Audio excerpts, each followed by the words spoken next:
మిత్రులందరికీ నమస్కారం. తెలంగాణ రాష్ట్రం ఏర్పడి దాదాపుగా 2 సంవత్సరాలు పూర్తవబోతున్నది. 2 సంవత్సరాలు పూర్తయ్యే సందర్భంలో తెలంగాణ రాష్ట్ర ముఖ్యమంత్రి కల్వకుంట్ల చంద్రశేఖరరావు గారు పత్రికలకు ప్రసార సాధనాలకు ఇంటర్వ్యూలు ఇస్తూ తెలంగాణ రాష్ట్రంలో 100% రాజకీయ అవినీతిని బంద్ చేసిన, అదేవిధంగా ఎన్నికలలో ప్రజలకు ఇచ్చిన హామీలను అన్నింటిని అమలు చేసిన, విద్యుత్తు సమస్యలను పరిష్కరించిన, అదేవిధంగా సాగునీటి ప్రాజెక్టులకు సంబంధించి తెలంగాణ ప్రాజెక్టుల నిర్మాణానికి వ్యతిరేకంగా మహనాడులో తెలంగాణ దద్దమ్మలను కూర్చోబెట్టి తెలుగుదేశం పార్టీ తీర్మానాలు చేసిందని చెప్పి చాలా విషయాలు ముఖ్యమంత్రి గారు నిన్న ప్రస్తావించడం జరిగింది. ఈరోజు పత్రికలలో అదే వార్త ప్రముఖంగా రావడం జరిగింది. అయితే ప్రధానంగా ఇక్కడ తెలంగాణ రాష్ట్ర ఉద్యమం సామాజిక, ఆర్థిక, రాజకీయ సమాన అవకాశాల కోసం సుదీర్ఘకాలం తెలంగాణ ప్రజలు పోరాటం చేశారు. ఈ సుదీర్ఘకాల తెలంగాణ పోరాటంలో చాలా కుటుంబాలు, వందల మంది విద్యార్థులు, లక్షల మంది ఉద్యోగస్తులు ఈరోజు ఉద్యమంలో పాల్గొంటే, వందల మంది విద్యార్థులు ఆత్మ బలిదానాలు చేసుకుంటే, కేంద్ర రాష్ట్ర ప్రభుత్వాలకు వ్యతిరేకంగా జీవన్మరణ సమస్యగా భావించి మొత్తం తెలంగాణ సమాజం పోరాటం చేస్తే ఈరోజు తెలంగాణ రాష్ట్రం వచ్చింది. మరి కల్వకుంట్ల చంద్రశేఖరరావు గారు ఇచ్చిన హామీలను అన్నింటినీ అమలు చేసిన తెలంగాణను బంగారు తెలంగాణ దిశగా తీసుకెళ్తున్నా అని వారు ఘంటాపథంగా చెప్పుకోవడం జరిగింది నిన్నటి ఇంటర్వ్యూలో. అయితే ఈరోజు ప్రధానంగా కొన్ని కీలకమైన అంశాలను ఈ సందర్భంగా ప్రస్తావించదలుచుకున్నాను. ఈ రాష్ట్ర ప్రభుత్వాన్ని ప్రశ్నించదలుచుకున్నాను, ముఖ్యమంత్రి గారిని నిలదీయదలుచుకున్నాను. మొట్టమొదటి శాసనసభ సమావేశంలో మీరే ఏకగ్రీవ తీర్మానాన్ని ప్రవేశపెట్టారు. తొలి ఉద్యమంలో 369 మంది, మలి ఉద్యమంలో 1200 మంది తెలంగాణ అమరవీరులు ఆత్మ బలిదానాలు చేసుకుంటే తెలంగాణ రాష్ట్రం వచ్చింది. ఈ కుటుంబాలను ఆదుకోవాల్సిన బాధ్యత తెలంగాణ సమాజం మీద ఉన్నది. అందుకే శాసనసభలో వారి ఆత్మకు శాంతి చేకూర్చాలని, ఆ కుటుంబాలను ఆదుకోవాలని, ప్రతి కుటుంబానికి 10 లక్షల రూపాయలు ఇవ్వాలని, 5 ఎకరాల భూమి ఇవ్వాలని, ఇంటికో ఉద్యోగం ఇవ్వాలని, ప్రతి ఒక్కరికి ఉండడానికి ఇల్లు ఇవ్వాలని ఆనాడు శాసనసభలో మేమందరం కూడా మీరు ప్రవేశపెట్టిన తీర్మానానికి ఏకగ్రీవంగా మద్దతు పలికి శాసనసభలోనే తీర్మానం చేయడం జరిగింది. మరి శాసనసభలో తీర్మానం అయిపోయి 2 సంవత్సరాలు పూర్తి కావస్తున్నది. ఈ 2 సంవత్సరాలలో మీరు ఇప్పటి వరకు గుర్తించింది 588 మంది మాత్రమే అమరవీరుల కుటుంబాలను గుర్తించడం జరిగింది. అందులో దాదాపుగా 250 మంది అడ్రస్సులు దొరకడం లేదు. తెలంగాణ అమరవీరుల అడ్రస్సులు గల్లంతైనాయి అని చెప్పి మీరు ఇచ్చిన జీవోలలోనే స్పష్టంగా మీరు పేర్కొనడం జరిగింది. అదేవిధంగా ఈ 588 మందికి మీరు కేవలం 10 లక్షల రూపాయలు సహాయానికి పంపిస్తే వరంగల్, నిజామాబాదు కలెక్టర్లు మీకు లేఖలు రాయడం జరిగింది. 10 లక్షల రూపాయల నిధులు విడుదల చేయడానికి మా దగ్గర నిధులు లేవు, తక్షణమే ప్రభుత్వము ఆ నిధులను విడుదల చేయాల్సిందిగా. కొంతమందికి చెక్కులు ఇస్తే కూడా ఆ చెక్కులు బౌన్స్ అయ్యి వాళ్లకు నిధులు చెల్లించలేకపోయింది రాష్ట్ర ప్రభుత్వము. ఇప్పటి వరకు 2,15,000 కోట్ల రూపాయలు ఖర్చు అయిపోయినాయి. 2 బడ్జెట్లలో మీరు ప్రవేశపెట్టిన బడ్జెట్ ప్రకారము 2,15,000 కోట్ల రూపాయలు ఖర్చు అయితే ఈ అమరవీరుల కుటుంబాలకు ఇవ్వాల్సిన 10 లక్షల రూపాయలు కూడా ప్రభుత్వం దగ్గర లేవు. చెక్కులు బౌన్స్ అయినాయంటే ఆ కుటుంబాలకు ఇచ్చిన చెక్కులు మీరు తల వంచుకొని తెలంగాణ సమాజానికి క్షమాపణ చెప్పవలసిన అవసరం ఉన్నది. టీఆర్ఎస్ పార్టీ నాయకులు సిగ్గుతో తల దించుకోవాల్సిన అవసరం ఉన్నది. అదేవిధంగా ఆ కుటుంబాలలో ఒక్కరికి కూడా ఈనాటి వరకు ఉద్యోగం ఇవ్వలేదు. ఒక్క కుటుంబానికి కూడా ఒక ఇంచు జాగా కూడా మీరు కేటాయించలేదు. ఏ అమరవీరుల కుటుంబాలకు కూడా ఒక్క ఇల్లు కూడా మీరు ఇవ్వలేదు. అంటే ఏ ఉద్యమకారుల ఆత్మ బలిదానాల మీద తెలంగాణ రాష్ట్రం వచ్చిందో, ఎవరి శవాలను పునాదులుగా మార్చుకొని ముఖ్యమంత్రి కుర్చీ మీరు ఎక్కినరో ఆ కుటుంబాలను నిర్లక్ష్యానికి ఈ ప్రభుత్వం గురి చేస్తున్నది. ఆ కుటుంబాల పట్ల ఈ ప్రభుత్వం అసంబద్ధ వైఖరిని అవలంబిస్తున్నది. ఈనాటి వరకు ఆ కుటుంబాలను కనీసం పరామర్శించే ప్రయత్నం కూడా ఇంతవరకు ముఖ్యమంత్రి గారు చేయలేదు. మీరు మీ చుట్టాలు మీ బంధువులు ఎన్నో దావతులు చేసుకున్నారు, ఫామ్ హౌస్లలో పార్టీలు చేసుకున్నారు, కానీ కనీసం ఈ కుటుంబాలకు సంబంధించిన కడుపు కోతకు గురైన కుటుంబాలను పిలిచి ఒక పూటైనా వాళ్ళతో కూర్చొని సహపంక్తి భోజనం చేయడానికి మీరేమైనా ప్రయత్నం చేసిండ్రా అని చెప్పి ఈ రాష్ట్ర ముఖ్యమంత్రి గారిని నేను ప్రశ్నిస్తున్నాను. అదేవిధంగా మీరు రాజకీయ అవినీతిని రూపుమాపినా అని చెప్తున్నారు. రాజకీయ అవినీతి 100% బంద్ అంటున్నారు. నేను అడుగుతున్నా మిమ్మల్ని సూటిగా, ఉప ముఖ్యమంత్రి రాజయ్యను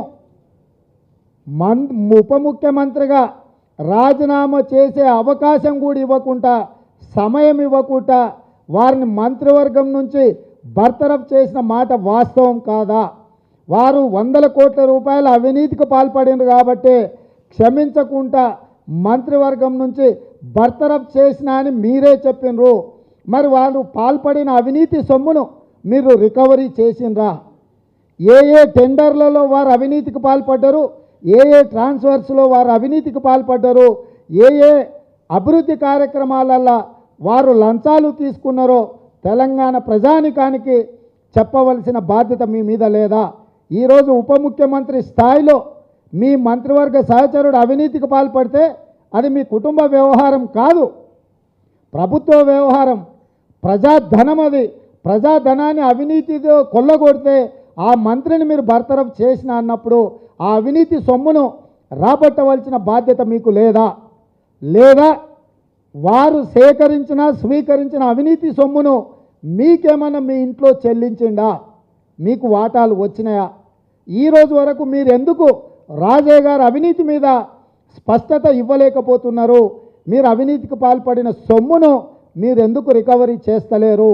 ఎక్కడైనా ఒక ప్రభుత్వ అధికారి 1000-2000 రూపాయల అవినీతికి పాల్పడితే వారి ఇంటి మీద ఏసీబీ దాడులు చేయించి వాళ్ళ ఇంట్లో ఎప్పుడో పెళ్ళిళ్ళకో పేరంటాలకో వాళ్ళ తల్లిదండ్రులు పెట్టిన బంగారమో లేకపోతే ఇతరత్ర బట్టలో ఇవ్వో ఉంటే కూడా వాటన్నింటిని కూడా టీవీలలో చూపించి ప్రభుత్వం వాటిని అన్నింటినీ జప్తు చేస్తుంది కదా.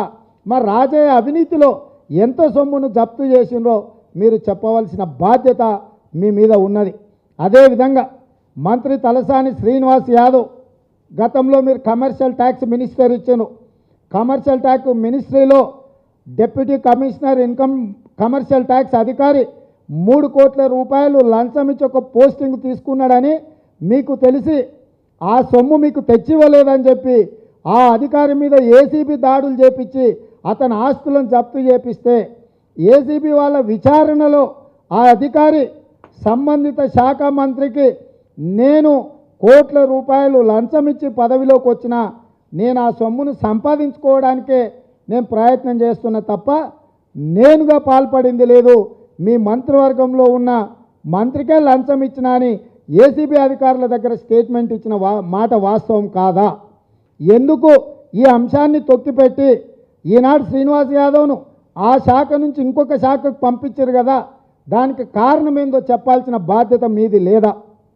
అదేవిధంగా మీరు చాలా ప్రతిష్టాత్మకంగా తీసుకున్నా అని చెప్పే మిషన్ భగీరథలో మీరు నిర్ణయించిన పర్సెంటేజీల లంచాల కంటే నీ కొడుకు నీకు తెలియకుండా అధికంగా ఆంధ్ర కాంట్రాక్టర్లతో వసూలు చేస్తుంటే నీ కొడుకును ఆ శాఖ నుంచి తప్పించిన మాట వాస్తవం కాదా? ఈరోజు సమర్థవంతంగా నీ కొడుకు పనిచేస్తున్నాడని చెప్పినప్పుడు అత్యంత కీలకమైన నీ ఎన్నికల మేనిఫెస్టో 2019లో ప్రజలకు తాగడానికి నీళ్ళు ఇస్తేనే ఓట్లు అడుగుతానని చెప్పిన శాఖ నీ కొడుకు అసమర్థుడైన శాఖ నుంచి తొలగించినవా, లేదా నువ్వు నిర్ణయించిన లంచాల కంటే ఎక్కువ శాతం వసూలు చేసినందుకు తొలగించినవా? ప్రజలకు సమాధానం చెప్పవలసిన అవసరం ఉన్నది. అదేవిధంగా నీ అల్లుడు హరీష్ రావు గారి దగ్గర ఉన్న మైనింగ్ శాఖలో విజిలెన్స్ అండ్ ఎన్ఫోర్స్మెంటు కోట్ల రూపాయలు ఈ అక్రమ మైనింగ్ లీజుదారుల మీద పన్ను వేస్తే వాటిని తగ్గించి ఆ కోట్ల రూపాయల పన్నులను లక్షల రూపాయలకు తగ్గించి ఆ పన్ను ఎగవేతదారుల నుంచి కోట్ల రూపాయలు నీ అల్లుడు లంచాలు పుచ్చుకుంటుంటే ఆ శాఖ నుంచి హరీష్ రావు గారిని అర్ధాంతరంగా తొలగించిన మాట వాస్తవం కాదా? అంతెందుకు, తెలంగాణలో పరిశ్రమలు వచ్చినాయి, పెట్టుబడులు వచ్చినాయి, లక్షల ఉద్యోగాలు వస్తున్నాయని మీరు ఊదరగొడుతున్న శాఖ, భారీ పరిశ్రమల శాఖ జూపల్లి కృష్ణారావు దగ్గర ఉంటే పెట్టుబడులు పెట్టడానికి వచ్చిన వాళ్ళందరినీ మొట్టమొదట నా పొట్ట నింపండి, తర్వాత మీరు పెట్టుబడి పెట్టండి అని వాళ్ళని పీడించుక తింటుంటే ఆ శాఖ నుంచి జూపల్లి కృష్ణారావును తొలగించిన మాట వాస్తవం కాదా? మీ మంత్రివర్గంలో ఉన్న అత్యంత కీలకమైన శాఖలు, భారీ పరిశ్రమలు, మైనింగ్ శాఖ, మిషన్ భగీరథ, మిషన్ కాకతీయ, అదేవిధంగా ప్రాజెక్టుల రీడిజైనింగు, ఇవన్నీ కూడా మీ కుటుంబం చేతిలో మీ గుప్పెట్లో పెట్టుకొని ఈరోజు అవినీతిని మొత్తాన్ని, రాజకీయ అవినీతిని ఏకీకృతం చేసింది నీ కుటుంబం కాదా? ప్రాజెక్టుల అనుమతులకు సింగిల్ విండో విధానం ఉండాలి, కానీ రాష్ట్రంలో ఉన్న అవినీతికి మొత్తానికి సింగిల్ విండో విధానం, సింగిల్ ఫ్యామిలీ విధానాన్ని తెచ్చింది మీరు కాదా అని చెప్పి ఈ రాష్ట్ర ముఖ్యమంత్రి గారిని నేను అడుగుతున్నా. ఎక్కడైనా కానీ ఏమైనా ఆరోపణలు నా దృష్టికి వస్తే తక్షణమే నేను చర్యలు తీసుకున్నా అన్నాడు. మేడ్చల్ ఎమ్మెల్యే సుధీర్ రెడ్డి అసైన్మెంట్ ల్యాండ్ను అక్రమంగా కబ్జా పెట్టుకున్నాడని చెప్పి పత్రికలలో బాహటంగా వచ్చింది. మీ ఎమ్మెల్యే వీరేష్ ఇసుక దందాలు చేస్తున్నాడు, వాళ్ళని బెదిరిస్తున్నాడని వచ్చింది. ఇంద్రకరణ్ రెడ్డి భూములు కబ్జాలు పెట్టుకున్నాడని పత్రికలలో వచ్చింది. గువ్వల బాలరాజు డాక్టర్లను బెదిరించి లంచాలు వసూలు చేస్తున్నాడని వచ్చింది. ఇలా చెప్పుకుంటూ పోతే నీ చుట్టూతో ఉన్నోళ్ళందరూ కూడా అవినీతి ఊపిలో కూరుకుపోయి పీకల కంటే పైకి కూడా మునిగి ఊపిరాడక ఉక్కిరిబిక్కిరైతున్నారు అవినీతిలో. మీరు ఉన్నదే అవినీతి మురికి కూపంలో ఉన్నారు. మీరు వచ్చేసి రాష్ట్రంలో రాజకీయ అవినీతిని 100% బంద్ చేసిన అని చెప్తే నమ్మడానికి ఇక్కడ ఎవరు వెర్రి ఎంగలప్పలు లేరు. అదేవిధంగా ఏ రాజకీయ ఉద్యమము లేకపోతే తెలంగాణ ఉద్యమంలో సామాజిక, ఆర్థిక, రాజకీయ ఉద్యమం జరిగిందో సామాజికంగా నీ ఒక్క కుటుంబానికే, నీ సామాజిక వర్గానికే తెలంగాణ రాష్ట్రంలో న్యాయం జరిగింది. మహిళలకు మంత్రివర్గంలో స్థానం లేదు, మాదిగలకు స్థానం లేదు, మాలలకు స్థానం లేదు. ఖమ్మము, నల్గొండ, మహబూబ్ నగర్, రంగారెడ్డి ఈ 4 జిల్లాలలో కలిపి 50 శాసనసభ స్థానాలు ఉంటే అక్కడ తుమ్మల నాగేశ్వరరావు గారు, ఇక్కడ జగదీశ్వర్ రెడ్డి గారు, డాక్టర్ లక్ష్మారెడ్డి గారు, జూపల్లి కృష్ణారావు గారు, మహేందర్ రెడ్డి గారు ఈ 4గురికి మంత్రివర్గ శాఖలు ఇచ్చినావు. కానీ ఒక్క బీసీకి కానీ, ఒక్క ఎస్సీకి కానీ, ఒక్క ఎస్టీకి కానీ, ఒక్క మహిళలకు కానీ తెలంగాణలో 50 సీట్లు అంటే సగం తెలంగాణలో ఒక్క బడుగు బలైన దళిత గిరిజన మైనారిటీ వర్గాలకు మంత్రి పదవి ఇవ్వలేదంటే వచ్చిన తెలంగాణలో ఏ రకమైన సామాజిక న్యాయం జరుగుతుందో ఆలోచన చేయాల్సిన అవసరం ఉన్నది. ఇక ఆర్థికపరమైన అంశాలకు వస్తే పేద పిల్లలు ప్రైవేటు స్కూళ్ళలో, కళాశాలలో కార్పొరేట్ విద్యను అభ్యసిస్తుంటే వాళ్ళ ఫీజు రియంబర్స్మెంట్ కూడా ఇవ్వకుండా 3600 కోట్ల రూపాయల ఆ కళాశాలలకు, స్కూళ్ళకు ఫీజులు చెల్లించకుండా పేద పిల్లల భవిష్యత్తును అంధకారం చేసింది మీరు కాదా? ఇవాళ మీరు విజిలెన్స్ అండ్ ఎన్ఫోర్స్మెంట్ పోలీసుల దాడులు నిర్వహిస్తున్నారు ప్రైవేటు కళాశాలల మీద. నేను అడుగుతున్న మిమ్మల్ని, తెలంగాణ చదువుకున్న నిరుద్యోగులు, తెలంగాణ సమాజంలో ఉన్నవాళ్ళు 1-2 కళాశాలలు పెట్టుకుంటే వాళ్ళ మీద మీరు విజిలెన్స్ దాడులు చేయించి ఆ కళాశాలలో మౌలిక వసతులు లేవని వాటిని మీరు మూపిస్తున్నారు కదా. శ్రీ చైతన్య మీద నారాయణ మీద మీరు దాడులు చేయించగలరా? ఎన్నికల కంటే ముందు ఆంధ్ర కార్పొరేట్ పెట్టుబడిదారులు తెలంగాణలో మారుమూల ప్రాంతాలలో కార్పొరేటు విద్య ముసుగులో వాళ్ళ కళాశాలలు వాళ్ళ స్కూళ్ళు తెరిచి తెలంగాణ ప్రజల సొమ్మును పీడిస్తున్నారు. తెలంగాణ వస్తే తెలంగాణ అవతలికి వాళ్ళని పారద్రోలుతామన్నారు. ఇప్పటి వరకు తెలంగాణలో ఉన్న చైతన్య కానీ నారాయణ కాలేజీల మీద ఒక్క విజిలెన్స్ దాడి అయినా జరిగిందా? మౌలిక వసతులు ఆ కళాశాలలో ఉన్నాయా లేవా అని మీరు కనీసం పరిశీలన అయినా చేసిండ్రా?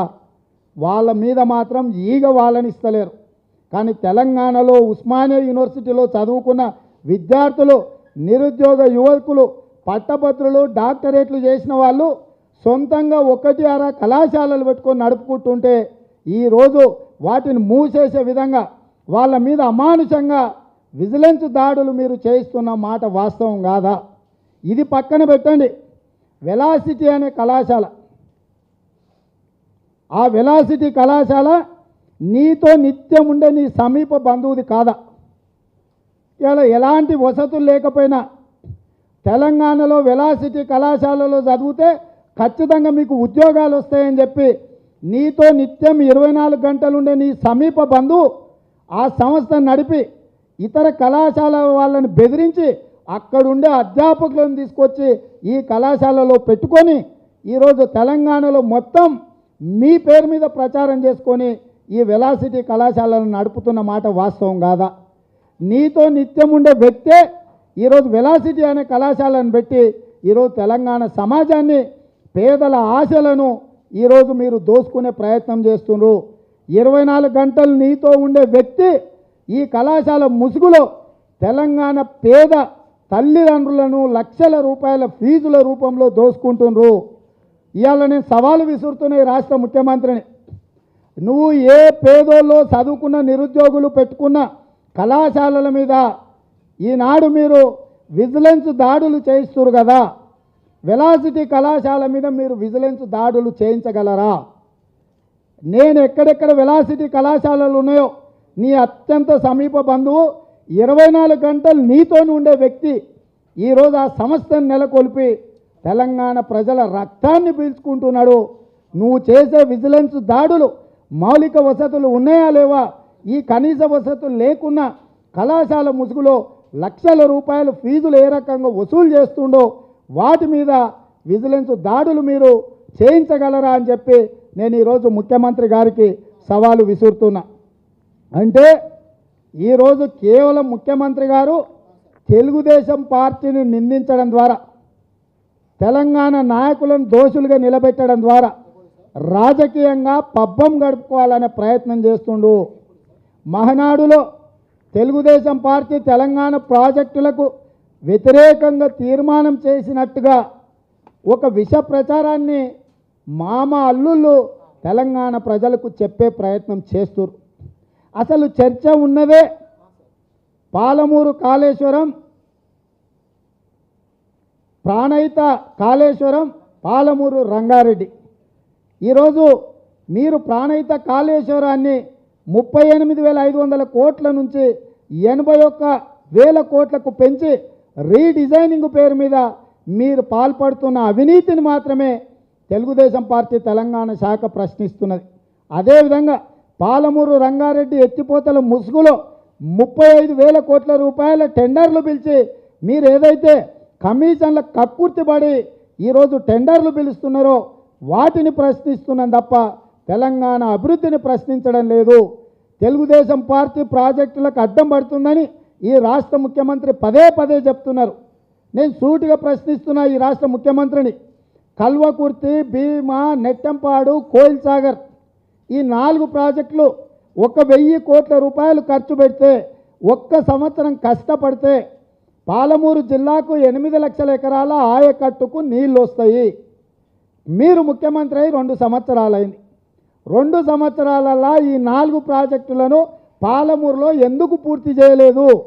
దీనికి చంద్రబాబు నాయుడు గారు అడ్డం రాలేదు కదా, ఎస్ఎల్బీసీకి చంద్రబాబు నాయుడు గారు అడ్డం రాలేదు కదా, దేవాదలకు కానీ, శ్రీరామ్ సాగర్ కానీ, ప్రాణహిత చేవెళ్ళకు కానీ తుమ్మిడిహెట్టు ప్రాజెక్టు కానీ దేనికి కూడా తెలుగుదేశం పార్టీ కానీ ఆంధ్రప్రదేశ్ ప్రభుత్వం కానీ నీకు అడ్డం రాలేదు కదా. మరి ఆంధ్రప్రదేశ్ ప్రభుత్వం అడ్డం పడని భీమా, కోయిల్ సాగరు, ఆర్డీఎస్, నెట్టంపాడు, కల్వకుర్తి, ఎస్ఎల్బిసి, దేవాదుల, అదేవిధంగా ప్రాణహిత చేవెళ్ళ ప్రాజెక్టులను మీరు ఎందుకు పూర్తి చేస్తలేరు అంటే పాత ప్రాజెక్టులలో కాంట్రాక్టర్లు మీరు అడిగిన 10% కమిషన్లు ఇవ్వడానికి సిద్ధంగా లేరు కాబట్టి ఆ ప్రాజెక్టులను పక్కన పెట్టి కొత్త టెండర్లు పిలిచి 10% కమిషన్ను దండుకోవడానికే ఈరోజు మీరు కంకణం కట్టుకున్నారు తప్ప తెలంగాణ సమాజాన్ని బాగు చేయాలనో, నియోజకవర్గానికి 1,00,000 ఎకరాలకు నీళ్ళు ఇవ్వాలనో, బలహీన వర్గాలకు మేలు చేయాలనో ఈరోజు మీరు ప్రయత్నం చేస్తలేరు. ఈరోజు ముఖ్యమంత్రి గారు ఈ అవినీతిని కేంద్రీకృతం చేసి సింగిల్ విండో, సింగిల్ ఫ్యామిలీ విధానానికి పాల్పడుతున్నారు అనడానికి ఒకటే ఉదాహరణ. Mission Kakatiya, mission Bhagiratha, mining శాఖ, సాగునీటి పారుదల శాఖ, భారీ పరిశ్రమల శాఖ, ఈ 5 శాఖలకే 1,30,000 కోట్ల బడ్జెట్లో దాదాపుగా 1,00,000 కోట్లు కేటాయించడం జరిగింది. ఈ 1,00,000 కోట్లు కేటాయించిన శాఖలు ముఖ్యమంత్రి గారి దగ్గర, ఆయన కొడుకు కేటీఆర్ దగ్గర, ఆయన అల్లుడు హరీష్ రావు దగ్గరనే కేంద్రీకృతమై ఉన్నాయి. 10% కమిషన్లు వచ్చే శాఖలను, కీలకమైన కమిషన్లు వచ్చే శాఖలను నువ్వు, నీ కొడుకు, నీ అల్లుడు దగ్గర పెట్టి మీరు అత్యంత ప్రతిష్టాత్మకంగా భావించే డబుల్ బెడ్రూమ్ ఇండ్ల శాఖ, అదేవిధంగా దళితులకు ఇచ్చే 3 ఎకరాల శాఖ, ఇవి అత్యంత కీలకమైన సంక్షేమానికి సంబంధించినవి. మీ మీద కోటి ఆశలు ప్రజలు పెట్టుకున్నారు. దళితులు, గిరిజనులు 3 ఎకరాల భూమి కోసం, ఇల్లు లేని ప్రతి పేదవాడు, తెల్ల రేషన్ కార్డు ఉన్న కోటి కుటుంబాలు డబుల్ బెడ్రూమ్ ఇళ్ళ కోసం మీ మీద కోటి ఆశలు పెట్టుకున్నారు. ఆ శాఖలు మాత్రం ఇతరులకు మీరు ఇచ్చిండ్రు. ఆ ఇచ్చిన దాంట్లో ₹1 కూడా నిధులు కేటాయించలేదు. బ్యాంకులలో అప్పులు తెస్తే బ్యాంకోడు నిన్ను నమ్మి అప్పు ఇస్తే అప్పుడు డబుల్ బెడ్రూమ్ ఇల్లు కడతాడంట. దళితులకు, గిరిజనులకు కొనిచ్చే 3 ఎకరాల భూమికి ఈ బడ్జెట్లో ₹1 కూడా పెట్టలేదు. అంటే డబుల్ బెడ్రూమ్ ఇళ్ళ శాఖనేమో ఇంద్రకరణ్ రెడ్డికి, దళితులకు, గిరిజనులకు 3 ఎకరాల భూమి ఇచ్చే శాఖనేమో జగదీశ్వర్ రెడ్డి దగ్గర పెట్టారు.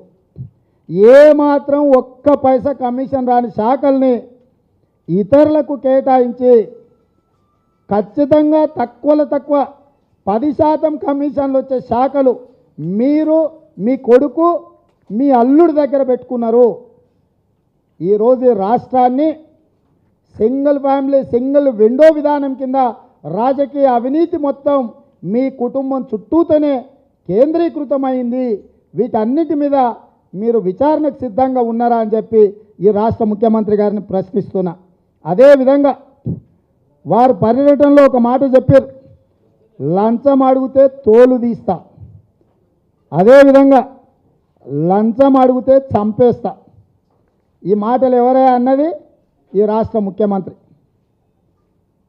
ఈ రాష్ట్ర ముఖ్యమంత్రి కల్వకుంట్ల చంద్రశేఖరరావు గారు 2015 సంవత్సరంలో ప్రజలు ఇండ్లకు మమ్మల్ని మీ పార్టీ నాయకులు లంచాలు అడుగుతుండంటే మీరు ఇవ్వద్దు, ఎవరైనా లంచాలు అడిగితే చంపేస్తా అని మీరే బాహటంగా పత్రికాముఖంగా ప్రకటన చేశారు. మీరు ఆ సందర్భంగా ఒక నెంబర్ కూడా ఇచ్చారు, 23454071. ఒక నెంబర్ను కూడా పెట్టారు, టోల్ ఫ్రీ నెంబర్ సచివాలయంలో. ఎవరైనా లంచం అడిగితే ఈ నెంబర్కి చేయండి, నేను అక్కడ ప్రత్యక్షమవుతా అని. దాదాపుగా 1.5 సంవత్సరం అవుతుంది మీరు ఈ నెంబర్ ఇచ్చి. ఇవాళ నేను అడుగుతున్న రాష్ట్ర ముఖ్యమంత్రిని, 2 సంవత్సరాలు మీ పరిపాలన పూర్తయిన సందర్భంగా మీ నీతిని, మీ నిజాయితీని, మీ చిత్తశుద్ధిని, మీ పట్టుదలను, నిజాయితీకి నిలువుటెత్తు అద్దమని మీరు చెప్పుకునే అబద్ధాలను రాష్ట్ర ప్రజలు ప్రశ్నిస్తున్నారు. ఈ 23454071 నెంబర్కు ఎన్ని ఫిర్యాదులు వచ్చినాయి అవినీతి మీద, ఎంతమంది మీద మీరు చర్యలు తీసుకున్నారు? ఫిర్యాదుల చిట్టాను, మీరు తీసుకున్న చర్యల్ని బయట పెట్టండి. పత్రికాముఖంగా ఈ రాష్ట్ర ముఖ్యమంత్రి గారికి సవినయంగా సవాలు విసురుతున్నా నేను. మీరు ఏ నెంబర్ అయితే అవినీతి పరుల మీద చర్యలు తీసుకోవడానికి మీరు నెంబర్ ఇచ్చిండ్రు, ఈ నెంబర్కి ఇప్పటి వరకు వచ్చిన అవినీతి ఫిర్యాదులు ఎన్ని, దాని మీద మీరు తీసుకున్న చర్యలు ఏవి, తద్వారా ప్రభుత్వం రికవరీ చేసిన సొమ్ము ఎంత? ఈరోజు నేను అడుగుతున్నా, బడ్జెట్కైనా దేనికైనా రాష్ట్రంలో రాబడులు పోబడులకు ప్రతి సంవత్సరం ఒక జమాబందీ ఉంటుంది. ఇవాళ మీరు సంవత్సరంన్నరగా వస్తుంది నెంబర్ ఇచ్చి ఎన్ని ఫిర్యాదులు వచ్చినాయి, ఎన్ని చర్యలు తీసుకున్నారో జూన్ 2 రాష్ట్ర అవతరణ దినం సందర్భంగా దీని మీద మీరు వివరణ ఇవ్వండి. అప్పుడు మీరు చెప్పే మాటల్ని తెలంగాణ సమాజం నమ్ముతుంది. మాటలు చెప్పి మభ్యపెట్టి పరిపాలనలో కొనసాగడం, మీరు అబద్ధాల సామ్రాట్గా ఈరోజు తెలంగాణ రాష్ట్రంలో ఉన్నారు. మీకు అబద్ధాలు అందంగా మాట్లాడడం వచ్చు, పత్రికలు వాటిని ప్రముఖంగా ప్రచురించవచ్చు, కానీ ప్రజలు మిమ్మల్ని విశ్వసించడం లేదు. మీరు మీ కుటుంబం ఈ రాష్ట్ర బడ్జెట్ను మొత్తం రాబందుల వలె దోసుక తింటున్నారు. నీ చుట్టాలు చచ్చిపోయిన శవాల మీద పడి పీక్క తింటున్నట్టుగా ఈ రాష్ట్రాన్ని పీక్క తింటున్నారని చెప్పి తెలంగాణ సమాజం భావిస్తుంది. అలా కానప్పుడు వెలాసిటీ కాలేజ్ మీద విచారణ మీరు వేయగలరా? నారాయణ చైతన్య కాలేజీలకు విజిలెన్స్ వాళ్ళని పంపించి తనిఖీలు చేయించగలరా? ఈ 23454071 ఈ టోల్ ఫ్రీ నెంబర్కు ఎన్ని ఫిర్యాదులు వచ్చినాయో వాటి మీద మీరు తీసుకున్న చర్యల్ని బహిరంగపరచగలరా? నేను ఈ రాష్ట్ర ముఖ్యమంత్రి గారిని ఈ అంశాల పట్ల స్పష్టత ఇవ్వాల్సిందిగా నేను డిమాండ్ చేస్తున్నా. మీరు చెప్పుకోవచ్చు, వాళ్ళు పత్రికాముఖంగా పతాక శీర్షికలలో మీరు రాసుకోవచ్చు, కానీ ప్రజలు మిమ్మల్ని విశ్వసించడం లేదు. కాకపోతే ప్రజలు ఇప్పుడు ఏమీ చేయలేని అసహాయ స్థితిలో మిమ్మల్ని భరిస్తున్నారు, మిమ్మల్ని మీ కుటుంబాన్ని. కాబట్టి ఇప్పటికైనా అబద్ధాల మాటలతో మభ్యపెట్టే చంద్రశేఖరరావు గారి పట్ల తెలంగాణ సమాజం అప్రమత్తంగా ఉండాల్సిందిగా తెలుగుదేశం పార్టీ విజ్ఞప్తి చేస్తుంది.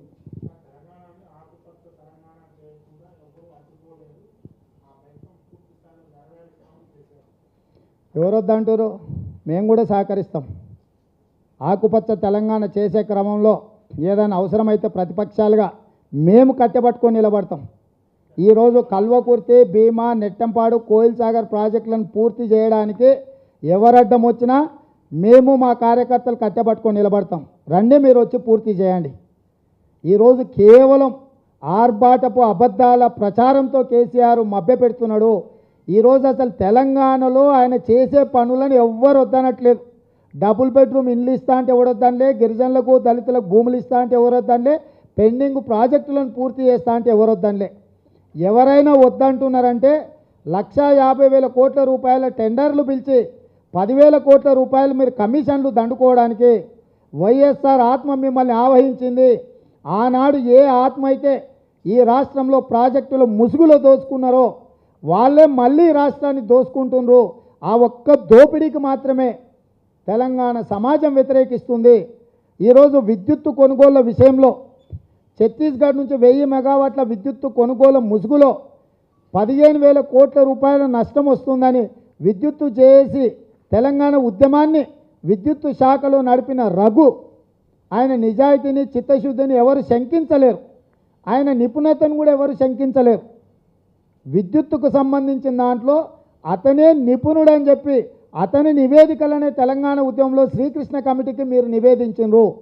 అదే రఘు మీరు ఛత్తీస్గఢ్తో ఒప్పందం చేసుకున్న విద్యుత్తు కొనుగోళ్లలో 12 సంవత్సరాల 15,000 కోట్ల రూపాయలు తెలంగాణ సమాజం మీద భారం పడుతుంది, 15,000 కోట్ల రూపాయల అవినీతి జరుగుతుందని అధికారికంగా ఈ ప్రభుత్వానికి ఎలక్ట్రిసిటీ రెగ్యులేటరీ కమిషన్కు లేఖ రాసిండు రఘు.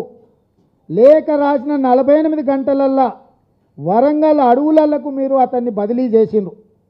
బదిలీ చేయడమే కాదు, పత్రికల వాళ్ళతో ప్రసార సాధనాలతో మాట్లాడొద్దని మీరే సర్క్యులర్ ఇష్యూ చేసిండ్రు.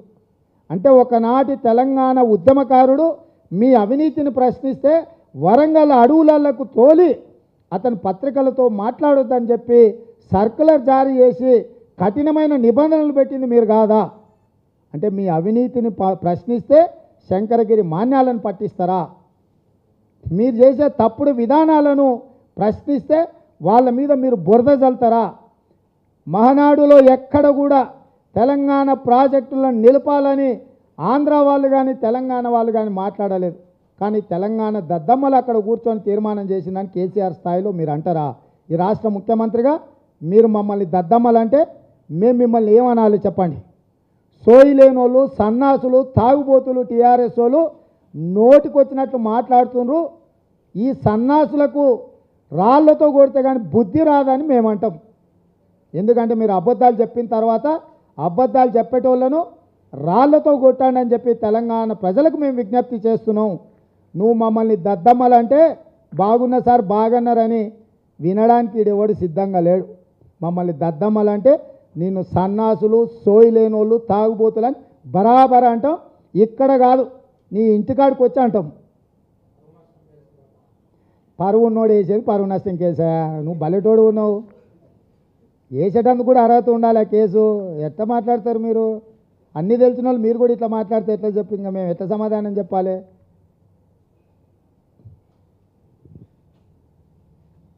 Thank you. ఎక్కడ ఎందుకు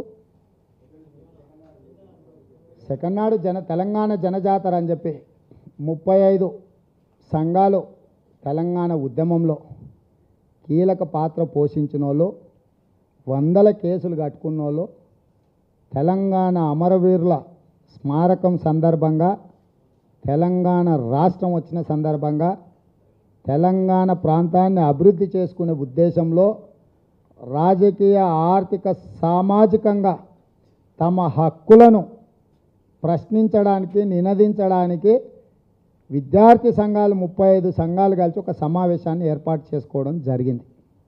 ఆ సమావేశానికి ఎవరిని పిలుచుకోవాలనో, ఎవరిని రప్పించుకోవాలనో అది వారి విచక్షణ. ఆ సంఘాలు కలిసి పెడుతున్న సమావేశానికి నేను వెళ్తానంటే పాలకులు ఎందుకు ఉలిక్కి పడుతుండ్రో నాకు అర్థం కాలేదు.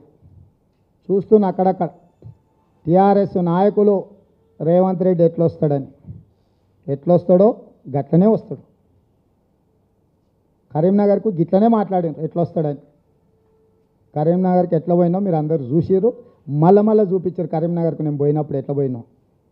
కరీంనగర్కి ఎట్లయితే పోయినో ఉస్మానియా యూనివర్సిటీకి కూడా గట్లనే పోతా.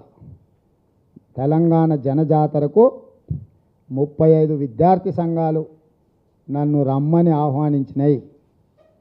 తెలంగాణ ప్రాంతంలో తెలంగాణ అభివృద్ధి కోసం, తెలంగాణ సమస్యల మీద పోరాటం కోసం ఏ సంఘం పిలిచినా బరాబర్ వెళ్తా.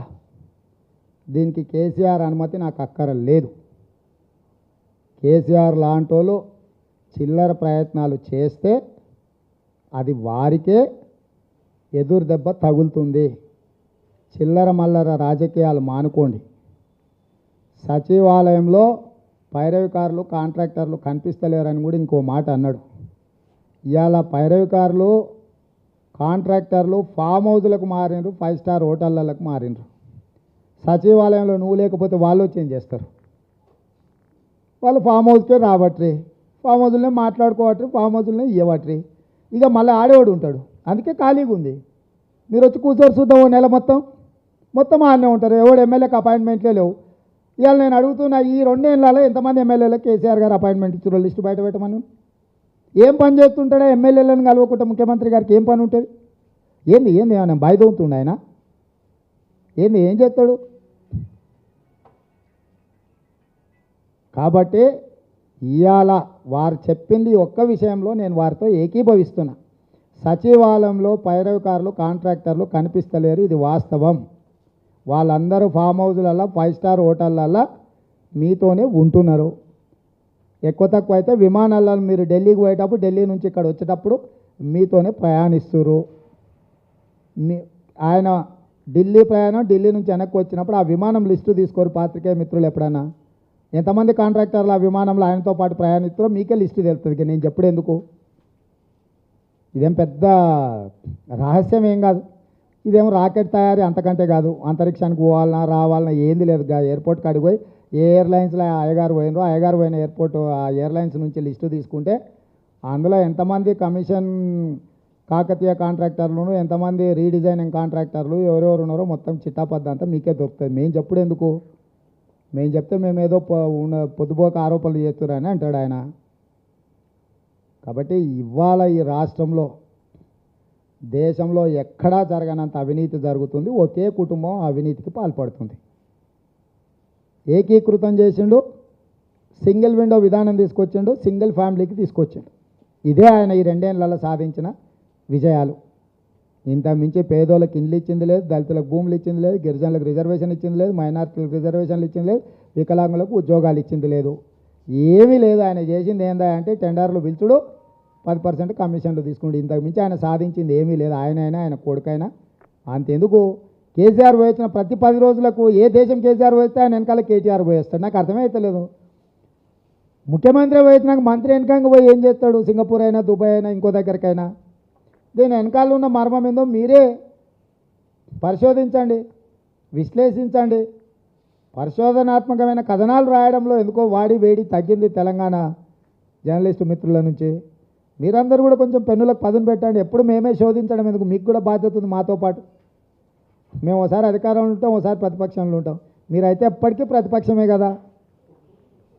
మీ పాత్రని మీరు పోషించండి. మీరు కొంచెం దృష్టి పెట్టండి, పదును పెట్టండి. అయితే సంతోషం. ఇప్పుడు అట్లనే కనిపిస్తుంది. అదే కదా చెప్పేది. ఇప్పుడు అధికార పక్షం వైపు చేరిపోయినారు. దయచేసి మీ యాక్చువల్గా మీ పాత్ర ప్రధాన ప్రతిపక్ష పాత్ర, మీ పాత్రను మీరు నిర్వర్తించండి అని విజ్ఞప్తి చేస్తున్నా. అంతే కదా, దాంట్లో ఏం పెద్ద డిమాండ్స్ ఏం లేవు. విజ్ఞప్తి చేస్తున్నా. Thank you.